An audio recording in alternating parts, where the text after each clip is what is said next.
It is a big week for anyone who loves technology and gadgets. Apple's annual Worldwide Developers Conference got underway in San Francisco just today.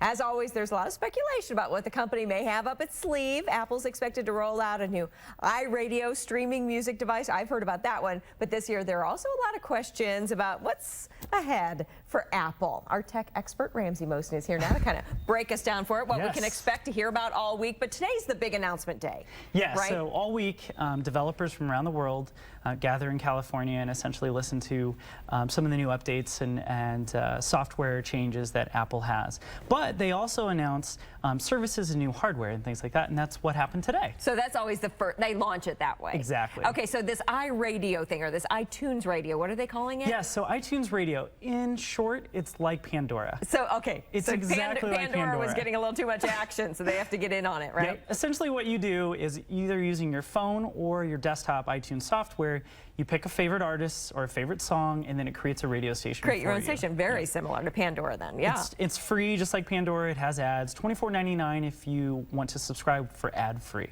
Okay, very good. All right, so very similar. Yeah, so very what about a new look, a new design? Yes, iOS7, which for those of you who don't know what an operating system is, essentially is a look and feel. It's the buttons, it's the menus, it's the different screens that you see. Okay.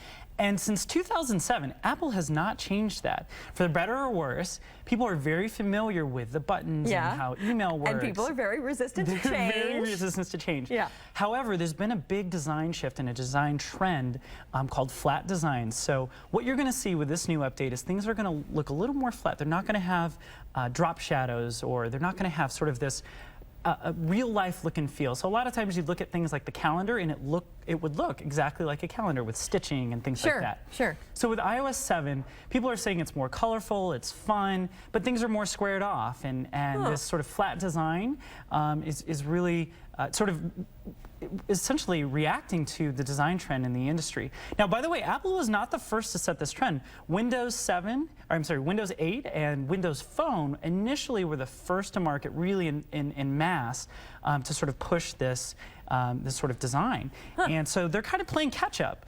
And Apple isn't necessarily known for playing catch up, but they are known for taking the best of what's out there in the market and sort of making it their own. And that's essentially what they're doing with iOS 7. Right. Well, that's a very interesting thought then. How about then any new products that we'll see? Of course, we're midway through the year almost. Yeah, exactly. So, got to think holidays. Well, no new iPhones.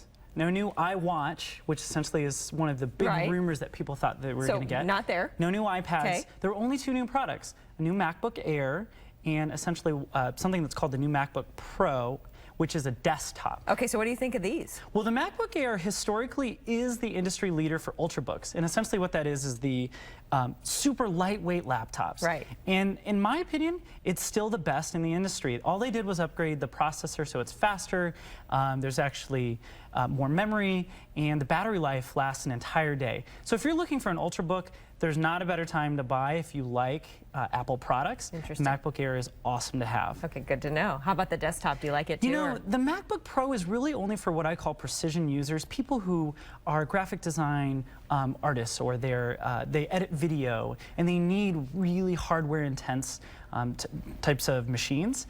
The average everyday user isn't going to use this. Or wouldn't need to upgrade immediately. immediately. Need to upgrade. Okay, but good. For those tech enthusiasts, it's exciting. They're going to be very excited about this. I have one of them myself, and I love it. But it's been a very long time since this update, so there are a lot of sort of techies like me who are excited to see ready this for release. it. Yeah. Yes. And real quick, we just have a few seconds left, but where do you think Apple's heading? I mean, they've had a few little bumps in the road here lately. They have. Samsung in general has kind of been outshining them with adoption numbers, sales figures, and things like that. Investors, their stock prices reflected this, that Apple isn't necessarily the leader of the pack anymore in terms of innovation.